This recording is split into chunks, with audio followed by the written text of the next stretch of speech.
What I think is Zidane is like he has been touched by the angels in his bed when he was a kid, you know, and everything he does is successful. But I believe as well, what I admire with him, he has kept humility during his career and after now as well as a coach. He never teaches lessons to people.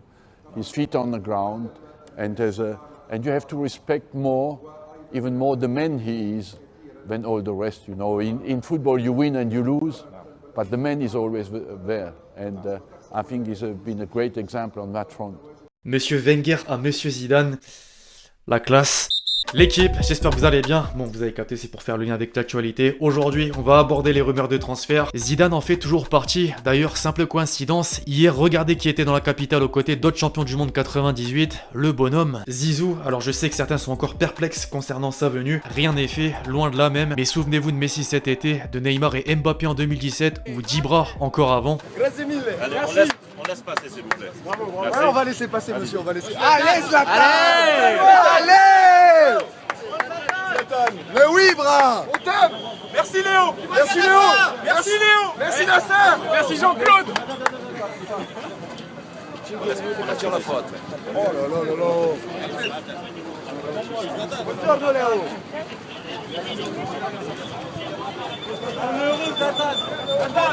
Ne jamais dire jamais. Bref, rentrons dans le vif du sujet les amis. Avant ça, je profite de la dernière journée de la phase de poule de Ligue des Champions et d'une nouvelle offre BetClick pour vous annoncer que jusqu'au 12 décembre, vous avez non pas 100 mais 150 € offerts sur votre premier pari avec le code LEXCITIER. C'est le moment. Faut néanmoins bien sûr être majeur. Faites attention, il y a des risques. Dans la continuité, je rappelle que la série est sponsorisée par OneFootball, l'application numéro 1 sur toute l'actualité du ballon rond. Toujours gratuite évidemment, ça bouge pas. Dans la description. Tant qu'à faire au passage, c'est important sur la série. Lâchez votre meilleur pouce bleu. Généralement, vous êtes au rendez-vous. Ça fait vraiment plaisir. Je compte sur vous pour faire de même ce jour. Merci vraiment à tous ceux qui le feront.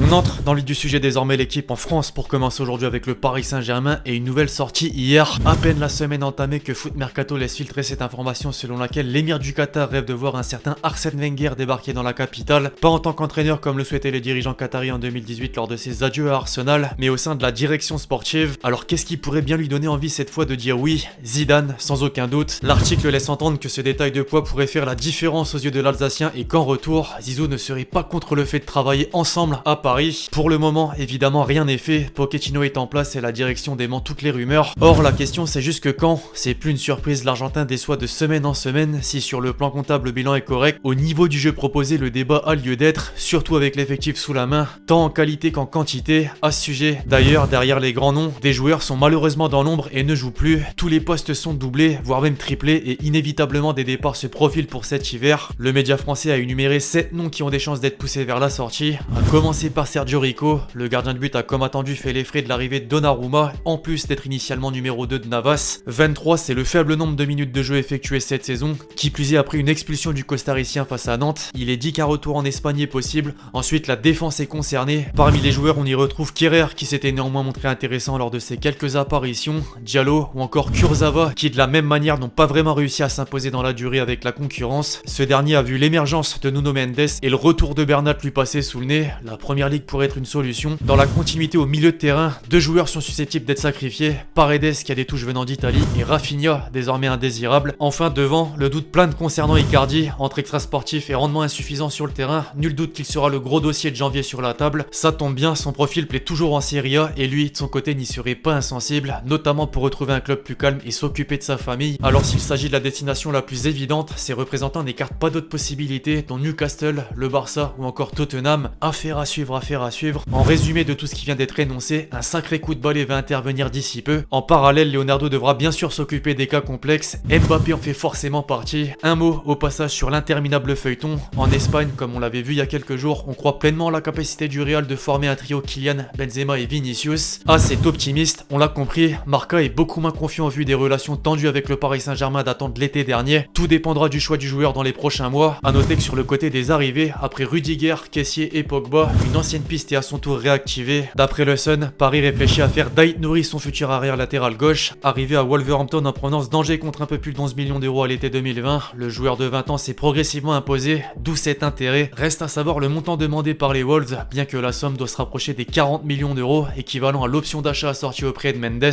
Pour faire la transition parfaite, tenez, un ancien parisien va certainement faire parler prochainement. En manque de temps de jeu à Manchester United depuis le retour de Ronaldo, Cavani chercherait un nouveau défi hors de l'Angleterre et aurait une priorité, le Barça, comme l'indique le Times. Le Matador sera libre en juin prochain et son agent l'a carrément proposé aux Catalans. Ils ne sont pas opposés à sa venue gratuite, connaissant la situation actuelle et la possible fin de carrière d'Agüero. Mundo Deportivo va également dans ce sens, mais cite 3 autres cibles éventuelles à coût zéro, le portier Onana de l'Ajax, Christensen et Azpilicueta de Chelsea. Le premier mercato de l'ère Xavi prend bien forme si on en croit la presse espagnole, et ça s'arrête pas là. Le dossier prioritaire en Catalogne, Ferran Torres, est toujours à l'étude. Le journaliste Gérard Romero a confirmé un accord pour un contrat de 5 ans avec le joueur. Le club demandeur et Manchester City se sont rapprochés pour négocier. Seul problème encore et toujours, financièrement l'écart entre la proposition de 40 millions d'euros et ce qui est attendu, à savoir près de 70 millions, est juste énorme. A noter que des contacts ont aussi été entamés avec Chelsea à propos de Werner et Ziyech. Quant à la prolongation de Dembélé, les discussions traînent en longueur. Le Français aurait fait part de ses intentions de rester au club cet hiver, même s'il renouvelle pas son bail. En interne, on s'agace et un ultimatum lui aurait été fixé sur sa décision de continuer ou non au Barça. Réponse dans les 2 prochaines semaines. Direction l'Italie, à présent où la Fiorentina s'apprête à recruter un joueur important de notre championnat de France. D'après Fabrizio Romano, la Viola s'est mis d'accord avec Lille pour le transfert d'Ikoné. Le célèbre journaliste évoque une somme de 15 millions d'euros, pendant que d'autres au pays parlent plutôt de 21 millions. Une chose est sûre, un pourcentage à la revente a été inclus et le PSG va récupérer entre 45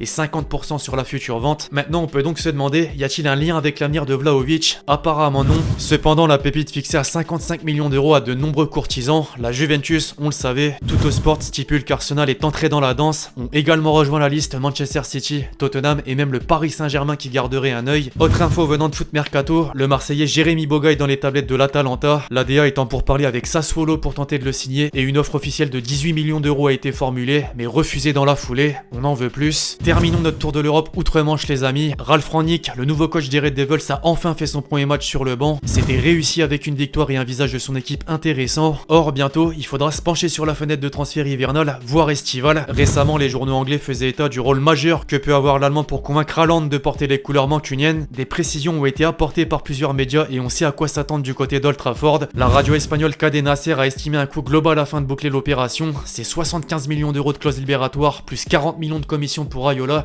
plus 20 millions pour le père du joueur, soit un total de 135 millions d'euros, sans compter le salaire. Sky Sports ensuite croit savoir que Dortmund tente tout pour garder le Norvégien jusqu'à l'été 2023, en voulant doubler son salaire. Il y a néanmoins 90% de chances qu'il parte en 2022. A noter, pour en finir avec Manchester United, que Mancini a intégré le rayon des potentiels prétendants au poste d'entraîneur après les 6 mois d'intérim. Enfin, quelques infos complémentaires. Fulgini, en grande forme avec le scope, plaît beaucoup en Angleterre. Après Fulham, Burnley est prêt à mettre 15 millions d'euros pour l'arracher. Décidément. Puis un officiel, l'ancien gardien des Citizens, Caballero, s'est engagé à court terme avec Southampton. Pour le rappel, le bonhomme a 40 ans. 40 ans, quelle carrière. Bref, voilà l'équipe, c'est tout pour cette vidéo sur l'actualité des dernières rumeurs de transfert. J'espère que vous l'avez kiffé, je compte sur vous si c'est le cas pour lâcher votre meilleur pouce bleu. Donnez-moi vos avis justement sur tout ce qu'on a pu aborder. D'ici là, on se retrouve très vite sur la chaîne pour de nouvelles vidéos. C'était Lexiché. Ciao.